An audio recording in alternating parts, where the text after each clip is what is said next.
Assalamualaikum warahmatullahi wabarakatuh. Kembali lagi bersama kita di channel Pangeran Cahaya. Saudara-saudara yang dimuliakan Allah Subhanahu wa taala dimanapun Anda berada, semuanya semoga dalam lindungan Allah Subhanahu wa taala dan diberi keberkahan atas segala kelimpahan rahmat dan ridhonya. Maka hadirin yang dimuliakan Allah Subhanahu wa taala, kita mungkin pasti bertanya-tanya, di dalam kita ingin memulai masuk ke dalam dunia spiritual atau di dunia kemakrifatan atau dunia keruhanian, maka banyak dari kita sebenarnya apa sih tujuan apa sih tujuan Allah Subhanahu wa taala menjadikan insan itu sebagai penanggung jawab, menjadikan insan itu, mentajalikan insan itu sebagai khalifah, atau diadakannya manusia untuk mengembang amanah di dunia. Untuk apa sebenarnya? Maka hadirin bukan Allah Subhanahu wa taala, disinilah tahap-tahap menuju tahap kebingungan. Disinilah tahap di mana tahap khairah, kebingungan. Jadi kita ini banyak bertanya, kemudian banyak mencari, untuk apa sih manusia itu diadakan? Nah, seperti kita mengatakan bahwa alam dunia ini adalah alam syahadah, alam penyaksian atau alam kenyataannya Allah Subhanahu wa taala. Maka adanya manusia untuk dijadikan, diadakan, dimewujudkan ya si Adam ini untuk memulangkan hak Allah, kemudian menyatakan haknya. Karena alam ini, ini sekarang yang kita tempati ini adalah alam kenyataan mazhar Allah Ta'ala. Maka kita pulangkan mulai daripada perbuatan kita kepada perbuatan Allah. Pulangkan asma kita, nama kita itu adalah asma Allah. Pulangkan sifat kita kepada sifat Allah. Pulangkan zatnya kepada zat Allah Subhanahu wa taala. Maka inilah tujuannya. Maka ketika kita keluar daripada alam rahim atau alam janin ibu kita, maka di sini ada janji, saudara-saudara. Ada janji, ada utang yang harus dibayar, ada utang yang harus dikembalikan. Kalau kapan-kapan utang ini tidak dikembalikan, maka ini adalah sengsara, kesengsaraan lebih parah daripada binatang, lebih hina daripada binatang. Maka di ayat Al-Quran itu banyak sekali mengatakan manusia itu zaluman jahula, manusia itu zolim, bodoh, manusia itu tidak berakal sehat, manusia itu melampaui batas, manusia itu sesat dan menyesatkan. Banyak sekali ayat-ayat Al-Quran, dalil-dalil tentang mengatakan manusia itu bodoh, manusia itu zolim. Banyak sekali ada beberapa ayat itu. Yang dikatakan manusia di sini adalah hewan yang diberi akal. Rasa-rasa kita, rasa-rasa yang mengatakan kita ini ada. Sementara perjanjian di alam rohim, kemudian terjadi alastu beberapa kali. Di alam Nur Muhammad alastu, di alam malakut alastu, di alam rohim alastu. Alastu bi rabbikum qalu bala syahidina. Apa kata Allah? Bukankah aku ini Tuhanmu? Semua daripada ruh menjawab, betul, bala syahidina, engkau Tuhanku, saya menyaksikan. Nah, kemudian ketika kita ini mengembang amanah, janji ini dipulangkan. Apanya? Janji utang apa yang mau dipulangkan? Janji kita adalah memulangkan segala hak Allah, mengembalikan hutang-hutang ini. Jangan sampai kita ini batas kontrakan habis kita tidak memulangkan ini. Seperti saya punya sepeda, saya punya motor, saya punya mobil, saya pinjamkan kepada Bang Golis. Saya pinjam, batas kontrakannya 3 tahun.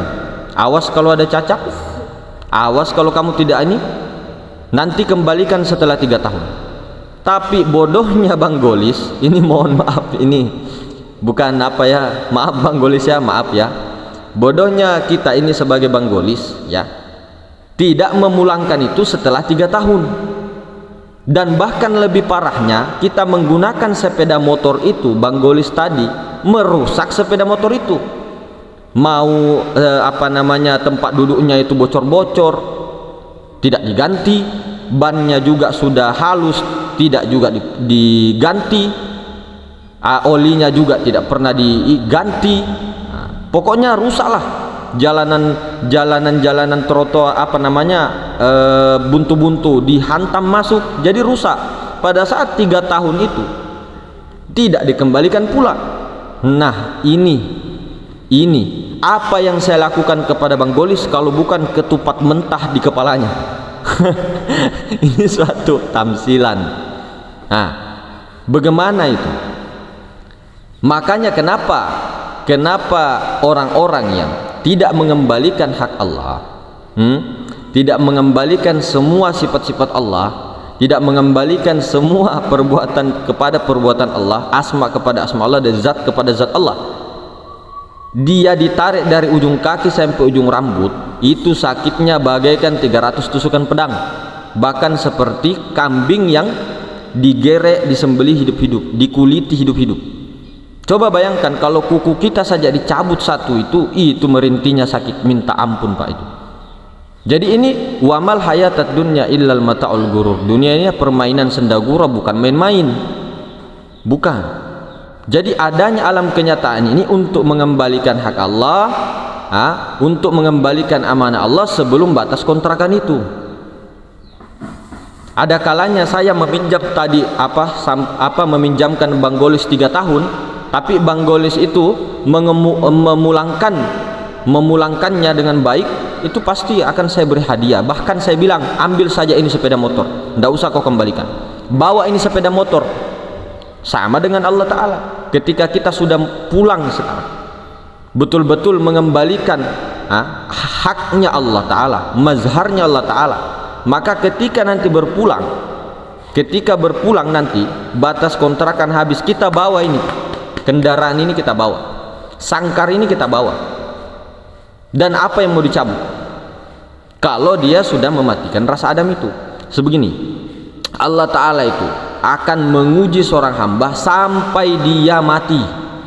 Sampai mati, ujian itu akan terus bertambah. Begini, misal kita ini menggambarkan kotak, garis kotak persegi 4 ya.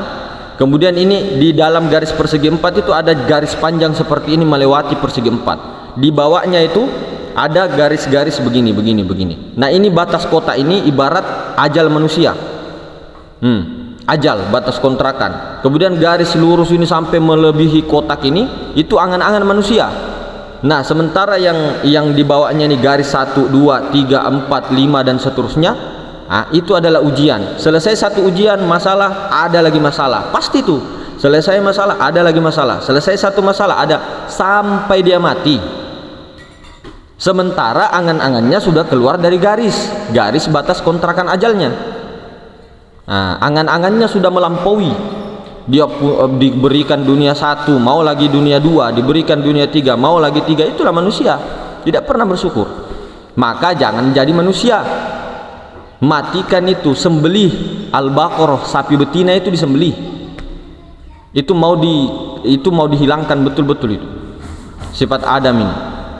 Maka itulah dengan jalan ma'rifatullah, ilmu ma'rifatullah, dengan dibarengi dengan torikoh yang dimana torikoh itu pembersihan pertamanya, kemudian nanti ujung-ujungnya apa, puncaknya mati. Kalau orang sudah betul-betul mengembalikan hak Allah, dia sudah tidak ada lagi merasa daripada melihat, berkuasa, berkehendak, memulangkan 7 sifat ma'ani itu, maka ujian-ujian itu yang tadinya Allah Ta'ala menjadikan itu akan jadi ujian sampai dia mati, itu tidak akan, karena dia sudah di surga. Maka syarat untuk bertemu Allah satu, syarat untuk bertemu Allah satu, syarat untuk berdialog dengan Allah satu, mati. Kalau kita masih merasa saya itu berdialog dengan Allah, saya, ada kamu, ada Allah, itu belum, itu perasaanmu aja, itu dalam hatimu itu iblis, itu kamu berdialog. Jadi satu syaratnya mati. Kalau orang sudah mati, itu bertemu dengan Allah, perasaannya sudah tidak ada dirinya, yang ada hanya Allah. Dialog di situ bukan terjadi dialog antara kita dengan Allah, tapi Allah Ta'ala sendiri melalui dirinya sendiri, yaitu Nur Muhammad. Nah, inilah kalam-kalam Allah, inilah dialog yang dimaksud orang itu berdialog, dan inilah yang dimaksud orang yang bertemu dengan Allah, liqo kepada Allah. Syaratnya harus potong leher, harus menghilangkan itu syaratnya untuk bertemu. Jadi semua hancur di dalam pandangan makrifat, hancur syariat, hancur toriko, hancur hakikat, hancur. Bukan berarti syariat syariat toriko, hakikat, makrifat hancur, kemudian yang batang tubuh ini tidak melakukan itu semua. Tetap melakukan dalam pandangan batin, tidak lagi merasa bersyariat, tidak lagi merasa bertoriko, tidak lagi merasa berhakikat, tidak lagi merasa dia makrifat. Karena kalau masih ada merasa, ini juga hijab. Sama juga dengan begini, kalau kita mengatakan, oh saya ini tidak ada apa-apa mas, saya ini orang bodoh, keliling kita bilang begitu, itu hijab. Hijab itu ada ego spiritual itu. Pahami itu, tilik itu. Kalau kita mengatakan saya ini orang bodoh, keliling kita bilang begitu. Kalau kita merasa tidak ada, itu juga rasa. Kalau kita merasa diri kita ini saya sudah mati mas, itu juga rasa. Rasa tidak mati, itu rasa, masih ada rasa-rasa itu. Jadi jangan bertahan di zauq, masuk lagi, leburkan itu, lebur sampai kesadaran Allah Ta'ala menyaksikan dirinya sendiri di luar dirinya. Maka kenapa kita bilang orang yang duduk di makrifat itu tidak lagi berdoa, tidak lagi berniat, tidak lagi berzikir, tidak lagi berhaji, tidak lagi berzakat, tidak lagi sholat, tidak lagi puasa. Ini jangan di skip loh ya. Tidak merasa dirinya yang berniat, tidak merasa dirinya yang mandi, tidak merasa dirinya yang istinja, tidak merasa dirinya yang wudu, tidak merasa dirinya yang sholat, tidak merasa dirinya yang berdoa. Bagaimana caranya? Nur Muhammad yang berdoa, Nur Muhammad yang sholat, Nur Muhammad yang berzikir, Nur Muhammad yang memuji Allah sendiri. Nur Muhammad siapa? Kenyataan mazhar Allah. Jadi kita tidak ada lagi di situ ceritanya. Cuma jangan dibilang-bilang saya ini sudah mati, kita ini sudah mati. Tidak ada. Diam hukumnya, diam. Keluh lidah, keluh. La sautin wala harfun. Diam dalam penyaksian. Bukan berarti kita diam terus.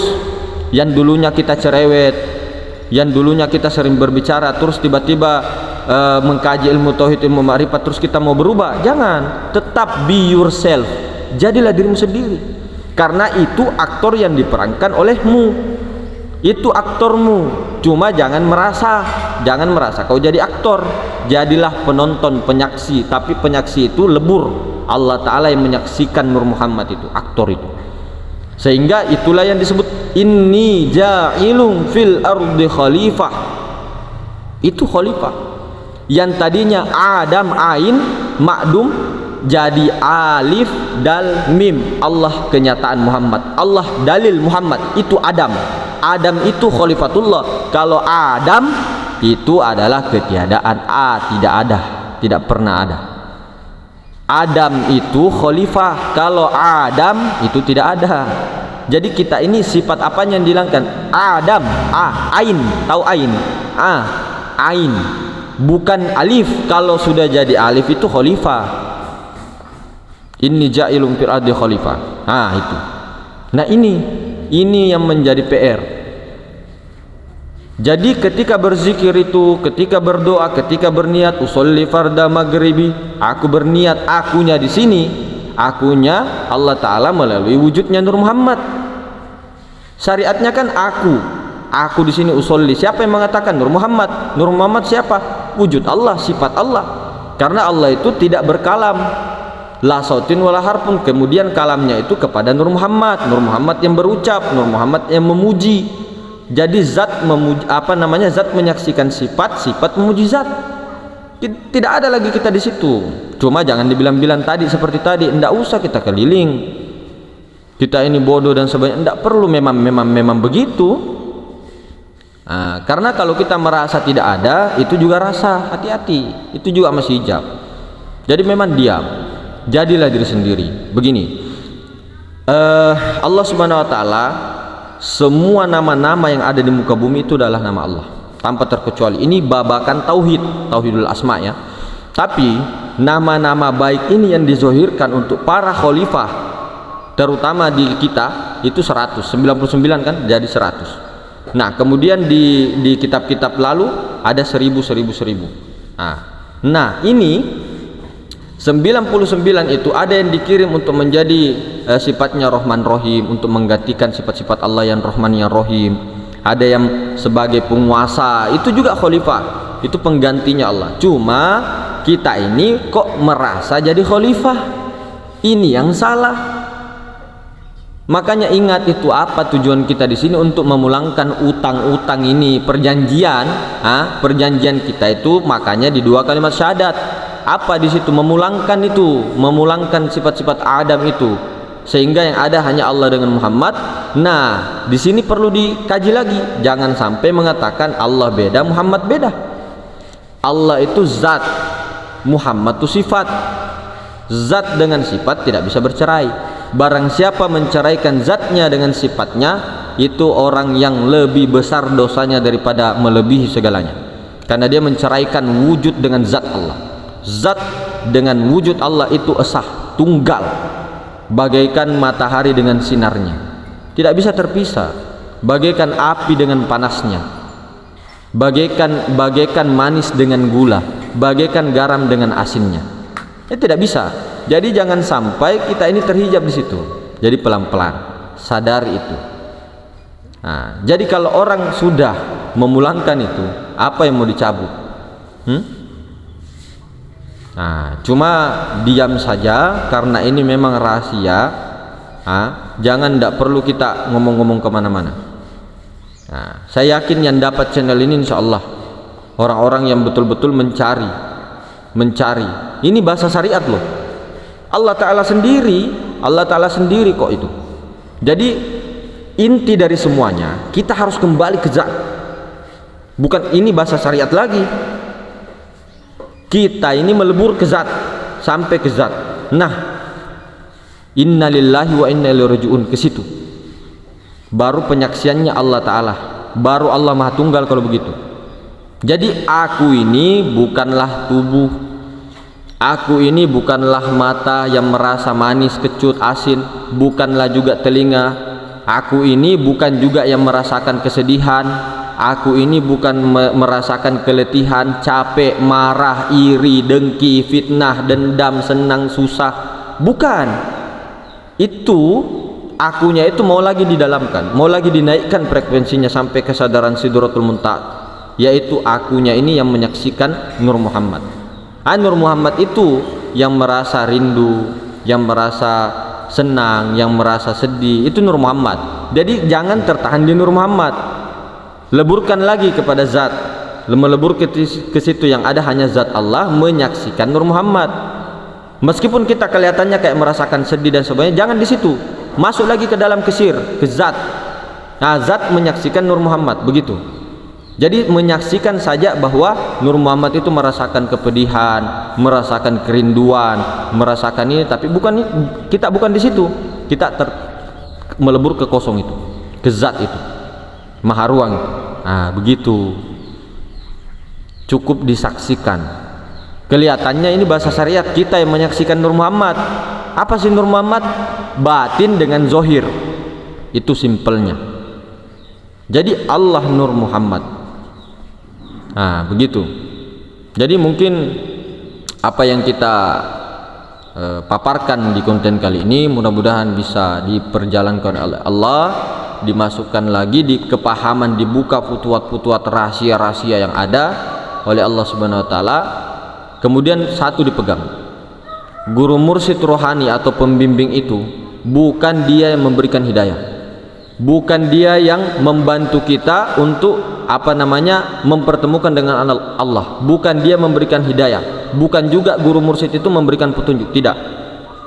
Tapi ini hanya menyediakan kendaraan nanti masuk sendiri. Nah, ini masih bahasa syariat, tapi diperjalankan Allah sendiri. Nah, jangan memandang sama sekali manusia, jangan memandang lagi malaikat, jangan memandang lagi alam semesta, tapi pandanglah Nur Muhammad, dan yang memandang adalah Allah. Jadi itu intinya. Semua kalau mau dengan cepat, penyaksian peleburan dengan cepat, langsung semuanya Nur Muhammad, zahir batin Nur Muhammad. Allah menyaksikan Nur Muhammad, kemana-mana Allah menyaksikan Nur Muhammad, Allah menyaksikan Nur Muhammad, Allah menyaksikan Nur Muhammad yang melihat, Allah menyaksikan Nur Muhammad yang berkehendak, Allah menyaksikan Nur Muhammad yang mendengar, Allah menyaksikan Nur Muhammad yang berkalam. Nah itu kuncinya, terus di situ, sambil banyak-banyak sholawat, sambil Allah Allah Allah. Orang yang sudah suan toriko bagus, sudah ditalkin toriko sambil Allah Allah Allah Allah Allah Allah, kemana-mana dalam duduk Allah Allah Allah Allah, begitu. Nah mungkin sampai di sini saudara-saudara tercinta, guru-guruku tercinta, bunda-bunda semuanya, mohon pamit undur diri. Subhanakallahumma bihamdik, asyhadu an la ilaha illa anta, astaghfiruka wa atubu ilaik. Assalamualaikum warahmatullahi wabarakatuh.